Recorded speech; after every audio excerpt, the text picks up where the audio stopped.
तो नमस्कार दोस्तों, मैं नजन सिंह, आप देख रहे हैं आपकी अपनी YouTube चैनल बहुजन साथी को। दरअसल आपको बता दें, हम लखनऊ में हैं और लखनऊ में मानवर साहब काशीराम जी के परिनिर्वाण दिवस पर आए हुए हैं। हम यहाँ कुछ युवा हमारे साथ मौजूद हैं, इनसे जानते हैं ये बसपा के कार्यकर्ता हैं, तो बसपा की हार क्यों हुई और 24 के चुनाव के लिए क्या तैयारी है। पहले तो भाई साहब अपने नाम बताएं। जी, मेरा नाम अनुराग सिंह जाटव है और मैं जसवंत नगर विधानसभा जो कि इटावा जिला में पड़ता है, मैं वहाँ का रहने वाला हूँ। बसपा के आप कार्यकर्ता हो?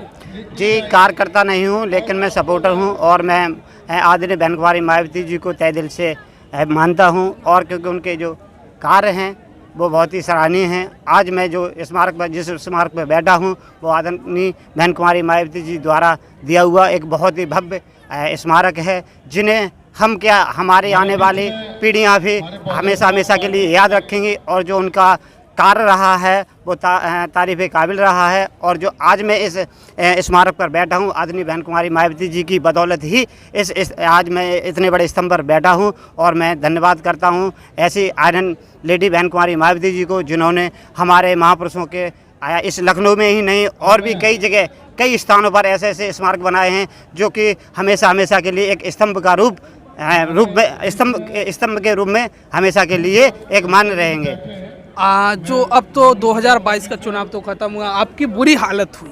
जी जी जी जी, तो उसके बारे में क्या कहना चाहोगे? सबसे बड़ी बुरी हालत जो है वो हमारे अपने ही समाज ने आदरणीय बहन कुमारी मायावती जी को और बहुजन समाज पार्टी को धोखा देने का काम किया है। क्योंकि एक नारा है मानवर साहब का और हमारे महापुरुषों का के संगठित, क्योंकि जब हमारा अपना ही खुद का समाज, जैसे हम बहुजन समाज कहते हैं, ठीक है ना, मैं किसी एक व्यक्ति विशेष या एक जाति को नहीं टारगेट कर रहा हूं, लेकिन जैसे हम बहुजन समाज कहते हैं वो महज 2-2.5-5 किलो अनाज पर बिक गया है, महज वो ठीक है ना झूठे वादों पर बिक गया है, सब्सिडी पर बिक गया है, गैस सिलेंडर पर बिक गया है, तो कहीं मतलब 2000 रुपये किसान वाले पर बिक गया है। मैं सबसे बड़ी बात यही है कि हमारा अपना समाज जो है आज नहीं, बाबा साहब ने भी कहा था, जब तक हम लोग हुल्लड़ और कुल्लड़ एवं साधु संत ही नहीं छोड़ेंगे, जब तक हम लोग इन तीनों चीज़ों से नहीं निकलेंगे, हमारा अपना समाज कभी भी तरक्की नहीं कर सकता है।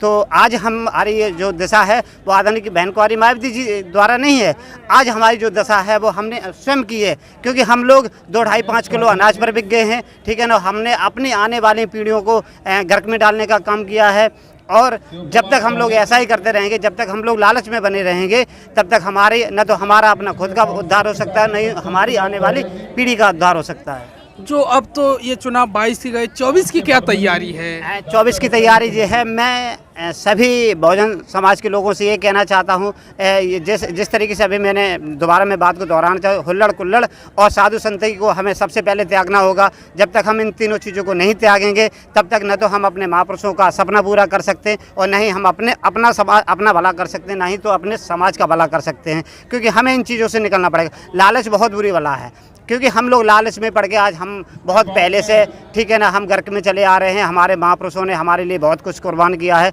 लेकिन हम लोग उनकी बातों को न मानकर सिर्फ आडंबर और खोखले बातों पर हम लोग विश्वास कर रहे हैं और उन्हीं विश्वासों पर चले आ रहे हैं, जबकि बल्कि उनके न तो विश्वासों पर न कि दावों पर और न ही वादों पर ऐसी कोई भी सरकार नहीं उतरी है जिन्होंने बहुजन समाज को सही ढंग से कोई रोजगार या मुहैया कराने का काम किया हो। तो आपको क्या लगता है लोकसभा चुनाव में कितनी सीटें आप जीत सकते हो? लोकसभा चुनाव की बात करें तो हम ये कहते हैं कि हम अगर ये तो नहीं कहते, लेकिन हम लोग पहले से अच्छा करके दिखाएंगे। और हमें ये भी पता है कि अगर कहीं जिस तरीके से बीबी नरसिंहा राव, ठीक है ना, महज कुछ ही सीटों में जब प्रधानमंत्री बन सकते हैं, अगर हम लोग चाहें, बहुसंख्यक चाहें, तो अगर आदरणीय बहन कुमारी मायावती जी को अगर 30-40 अगर सीट देने का काम करते हैं तो वो दिन दूर नहीं है। शायद अगर कोई ऐसा आंकड़ा बन जाए कि आदरणीय बहन कुमारी मायावती जी भी इस देश की प्रधानमंत्री बन सकते हैं, अगर 30 से 40 सीट आ जाएँ तो। इनका दावा ये है कि पिछला चुनाव था उससे ज़्यादा प्रदर्शन अच्छा रहेगा। भाई साहब क्या नाम है? जी, गिरीश जाटव।